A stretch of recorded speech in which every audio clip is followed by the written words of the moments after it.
ideas in it. Like, there are endless ideas that could be out there. We got black holes, white holes, wormholes, basically things that start with holes. Space goes on for a long, long, long time. And we don't know what could be out there. So far, all we know that there are black holes, white holes, and wormholes. We only explored the moon and Mars. That's all we know of. Well, we know a lot of other planets, but do we know anything in space? Not the planets, space. The weird things that could be out there. Imagine you're in space, and suddenly you see a black hole. You fall in. Sucks you apart. Rips you. Everything. It is brutal. You're dead. Now it's going towards the Earth. What happens?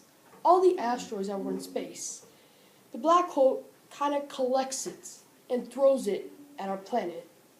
That will cause explosions, earthquakes, tsunamis, a lot of things that you can think of. It will be the beginning of the end. The black hole is going to tear apart Earth. The first thing it does is it collects the atmosphere. And after that, the planet itself. Nobody will be living. It will be brutal. We'd all be dead within minutes or seconds.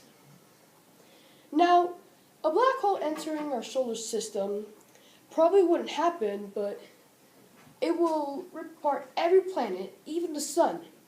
The black hole has 20 times more mass than the sun, and so much density that you can't even imagine falling into it. Now, for a black hole, destroying our solar system is nothing to it. It's easy as 1, 2, 3.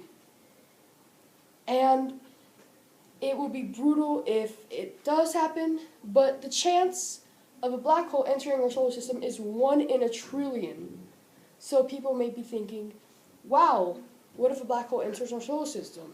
We'd all die. Probably won't happen in a long, long time, because the chances that were estimated is 1 in a trillion. Talk about white holes, shall we? A white hole is the exact opposite of a black hole. It lets nothing go through it. Even light and matter can escape it. As a black hole, it has 20 times more mass than the sun and almost unlimited density. The black hole barely has any of that. It lets nothing pass it, and when it does, well, it's practically doing the impossible. But imagine this. You shred a paper apart. You can't put it back together. And you put it through your sting, and it comes back together, and you snap your finger. That is a good example of a white hole. They were once used for math and rocket science. But in 2006, we saw a huge explosion in space that we could not explain.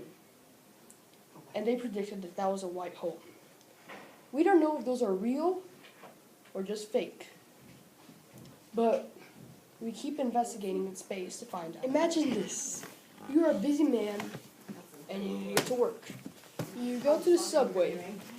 You arrive at one place, enter a subway, get to another place. That is a good example of a wormhole.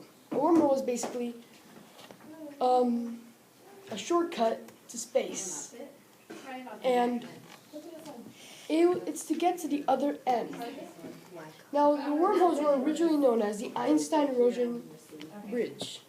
It is basically a traveling shortcut to get to the other end of the space. And it also used as time travel.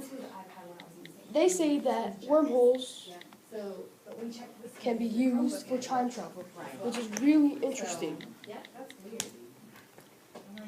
It's kind of like teleporting to one place to another place, since you're going through space. And the wormhole does unbelievable things that you can't imagine.